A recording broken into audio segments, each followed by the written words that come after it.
Everyone, ಎಲ್ಲರೂ ಹೇಗಿದ್ದೀರಿ? ಎಲ್ಲರೂ ಚೆನ್ನಾಗಿದ್ದೀರಿ ಅಂತ ಭಾವಿಸ್ತಾ ನಾವು ಕೂಡ ಚೆನ್ನಾಗಿದ್ದೀವಿ. ನಮ್ಮೂರಲ್ಲಿ ಇವಾಗ ಜಾತ್ರೆ ಇದ್ದ ಕಾರಣ ಜಾತ್ರೆಗೆಲ್ಲ ಪ್ರಿಪ್ರೇಷನ್ ಮಾಡ್ತಾಯಿದ್ವಿ. ಅಂದರೆ ನಾವು ಮಮ್ಮಿ ಜಾತ್ರೆ ಟೈಮಲ್ಲಿ 2 ದಿನ ಉಪವಾಸ ಇರ್ತಾರೆ. ಅಂದರೆ ಬೆಳಗ್ಗೆಯಿಂದ ರಾತ್ರಿವರೆಗೂ ಏನೂ ತಿನ್ನಲ್ಲ, ನೀರು ಸಹ ಕುಡಿಯಲ್ಲ. ಹಾಗಾಗಿ ಅವ್ರಿಗೂ ಎಲ್ಲ ಹಾಸಿಗೆ ಎಲ್ಲ ವಾಶ್ ಮಾಡ್ತಿದ್ರು. ನಮ್ಮ ಪಪ್ಪ ನಮ್ಮ ತಮ್ಮ ಕೂಡ ಅದಕ್ಕೆ ಹೆಲ್ಪ್ ಮಾಡ್ತಾಯಿದ್ರು. ಕಡಲೆಕಾಯಿ ಗಿಡ ಅಂತೂ ನನಗಂತೂ ತುಂಬ ಇಷ್ಟ. ನೀವೇನಂತ ಕರಿತೀರಿ ಇದಕ್ಕೆ? ನಮ್ಮ ಸೈಡ್ ಇದನ್ನು ಕಡಲೆ ಗಿಡ, ಆಮೇಲೆ ಸುಲ್ಗಾಯಿ ಅಂತೆಲ್ಲ ಕರಿತೀವಿ. ಜಾತ್ರೆಗೆ ಮತ್ತು ಸಂಕ್ರಾಂತಿ ಎರಡೂ ಒಂದೇ ಟೈಮೇ ಬರುತ್ತೆ ನಾರ್ಮಲಿ ನಮ್ಮದು. ಅದಕ್ಕೆಲ್ಲ ಏನೇನೋ ತಯಾರು ಮಾಡ್ಕೊತಿದ್ರು. ನಮ್ಮ ತಂಗಿ ಚಕ್ಲಿ ರೆಡಿ ಮಾಡ್ತಾಯಿದ್ಲು. ಅವಳಿಗೆ ಒಲೆ ಮೇಲೆ ಮಾಡೋದು ಫುಲ್ ಪರ್ಫೆಕ್ಟ್ ಆಗಿಬಿಟ್ಟಿದ್ದಾಳೆ ಅವಳು ಇವಾಗ. ಅಂದರೆ ಸ್ಟವ್ ಮೇಲೆ ಮಾಡಬೇಕಂದ್ರೆ ಚಕ್ಲಿ ಆಗೋವರೆಗೂ ಎದ್ದು ನಿಂತೇ ಮಾಡಬೇಕು, ಕಾಲು ನೋವು ಬರುತ್ತೆ ಅಂಥೇಳಿ ಇಲ್ಲೇ ಕೂತು ಮಾಡಿದ್ರಾಯ್ತು ಅಂಥೇಳಿ ಮಾಡ್ತಿರೋದು. ಮತ್ತು ಸ್ವೀಟ್ಗೆ ಅಂಥೇಳಿ ಜಾಮೂನ್ ಕೂಡ ಮಾಡಿದರು ನಮ್ಮ ಮಮ್ಮಿ. ಅಂದರೆ ನಮ್ಮ ತಮ್ಮ ಕೂಡ ಬಂದಿದ್ದ, ಅವನು ಹಬ್ಬಕ್ಕೆ ಮತ್ತು ಜಾತ್ರೆ ಎರಡೂ ಆಗುತ್ತೆ ಅಂಥೇಳಿ ಬಂದಿರೋದು. ಅಂದರೆ ನಮ್ಮೂರಲ್ಲಿ ಜಾತ್ರೆ ತುಂಬ ಸ್ಪೆಷಲ್. ಅಂದರೆ ಎಲ್ಲರೂ ಊರ ಜನ ಜಾತ್ರೆಗೋಸ್ಕರನೇ ವೇಟ್ ಮಾಡ್ತಿರ್ತಾರೆ.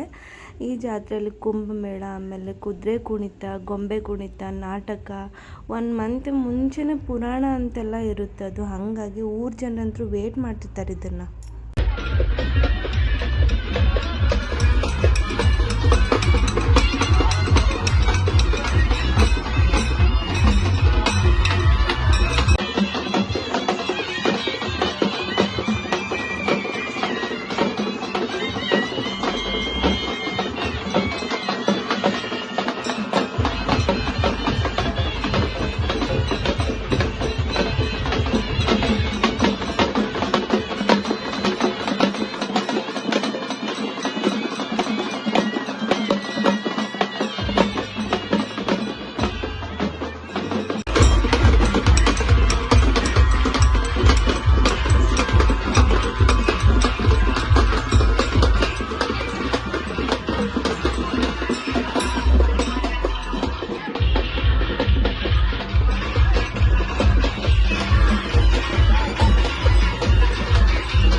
ಇದು ಕುಂಭಮೇಳ, ಆಮೇಲೆ ಗೊಂಬೆ ಕುಣಿತ ಇದೆಲ್ಲ ಬಂದು ತೇರು ಎಳೆಯೋ ಹಿಂದಿನ ದಿನ. ತೇರು ಎಳಿಬೇಕಾದ್ರೆ ಎವ್ರಿ ಟೈಮ್ ನಾವು ಟೆಂಪಲ್ ಹತ್ರನೇ ಹೋಗೋದು. ನಾನು ಈ ಟೈಮ್ ಹೋಗಿರಲಿಲ್ಲ, ಬಿಕಾಸ್ ನಮ್ಮ ಮನೆ ಮುಂದೆನೇ ತೇರು ಹಾದು ಹೋಗೋದ್ರಿಂದ ನಾನು ಇಲ್ಲೇ ವೆಯ್ಟ್ ಮಾಡ್ತಾಯಿದ್ವಿ. ತೇರು ಆಲ್ಮೋಸ್ಟ್ 6:30 ಆಗಿತ್ತು. ಆವಾಗಲೇ ತೇರು ಕೂಡ ಸಾಗೋದು. ಟೆಂಪಲ್ಲಿಂದ ಅದ್ರದ್ದು ಎಂಡಿಗೆ ಹೋಗುತ್ತದು, ಆಯಿತಾ. ಎಂಡಲ್ಲೇನೋ ಅದ್ರದ್ದು ತವ್ರ ಮನೆ ಅಂತೆಲ್ಲ ಏನೋ ಹೇಳ್ತಾರೆ ದೇವ್ರದ್ದು.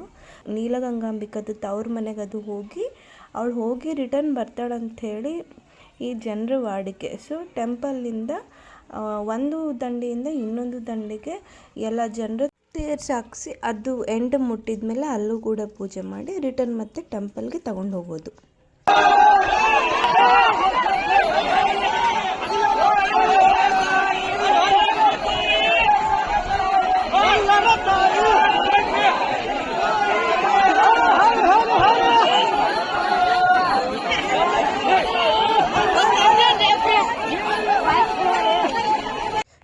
ರಿಟರ್ನ್ ಟೆಂಪಲ್ ಮುಟ್ಟಿದ ಮೇಲೆ ಜನರು ಅಗ್ಗಿ ಕೂಡ ತುಳಿತಾರೆ. ಇಲ್ಲಿ ಅಗ್ಗಿ ಎಲ್ಲ ತುಳಿದ ಮೇಲೆ ಜಾತ್ರೆ ಕಂಪ್ಲೀಟ್ ಅಂತ ಅರ್ಥ.